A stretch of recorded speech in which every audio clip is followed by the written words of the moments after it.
But Andy Reid would be my lone pull from another impressive win.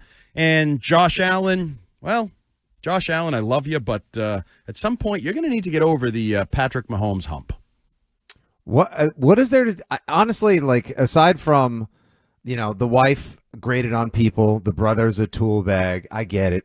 And yeah, he speaks in a something of a voice that was workshopped at the Jim Henson house. But aside from that, like, what is there to dislike about Patrick Mahomes? I'm being dead honest. As a diehard Pats fan who is now watching the Chiefs' rising tide of the latest decade, surging up toward or past potentially what the Patriots accomplished over their double dynastic run. I don't dislike Patrick Mahomes.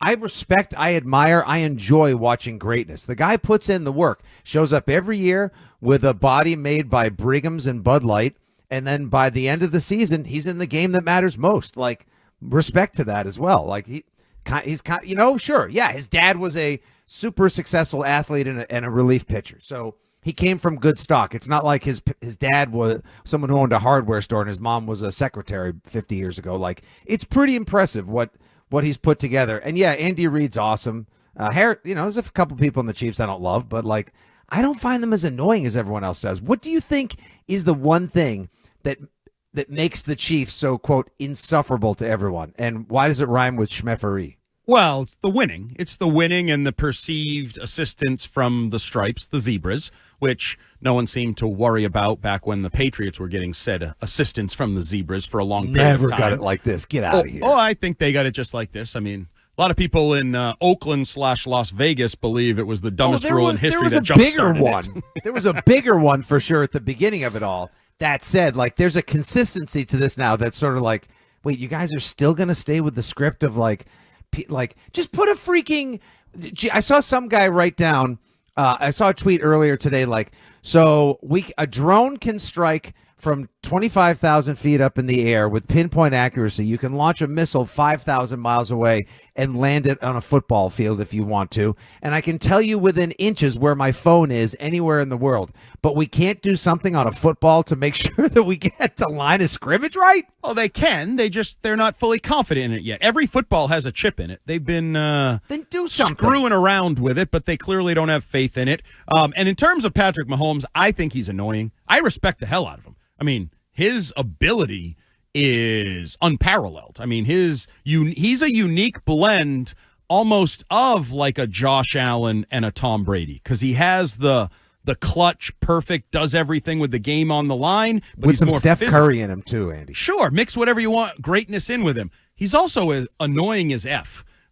His hand gestures, his wide childbearing hips that I've talked about before. There's just a lot of weirdness to Patrick Mahomes that rubs me the wrong way. That uniquness is what makes him great. That's what's going to make him like generationally remembered and celebrated. Like, there was no one else like him. There's like another.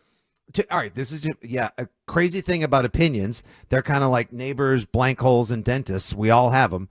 Patrick Mahomes is kind of like this odd, unique entity in and of himself. He doesn't play the game like anyone else with the angle deliveries, the flicks, the runs, everything else. Yesterday was another great example. Like, certain things were working for him, and then when those things weren't working as well, he took it upon himself, ran the ball. He had 2 rushing touchdowns yesterday. I'm sure there were probably some people cashing some Matt Frog here. Yep, the voice. The voice is annoying. Everything about him's a little bit Did you see when he annoying. tried to spike the football after one of those? And it just went straight straight forward? I was like, you're going to kill a man. And the NFL did not show the replay. You want to talk about protecting your quarterback? I did notice that. Yeah. I did notice they Shout didn't out to show Pete the Blackburn. replay. He called that out on Twitter. They did not show a single replay of that. And it was a little weird, but I don't find him very likable. I think Travis Kelce is unlikable, and it's got nothing to do with his girlfriend and shots in the booth. Did you hear him on field? Like, okay, so there's a tale of two cities here, Andy, because on field post game, I'm not sure if we have the audio ready for this. It is radio on the fly, but Patrick Mahomes post game was very deferential to Josh Allen, true sportsman, really cool about it.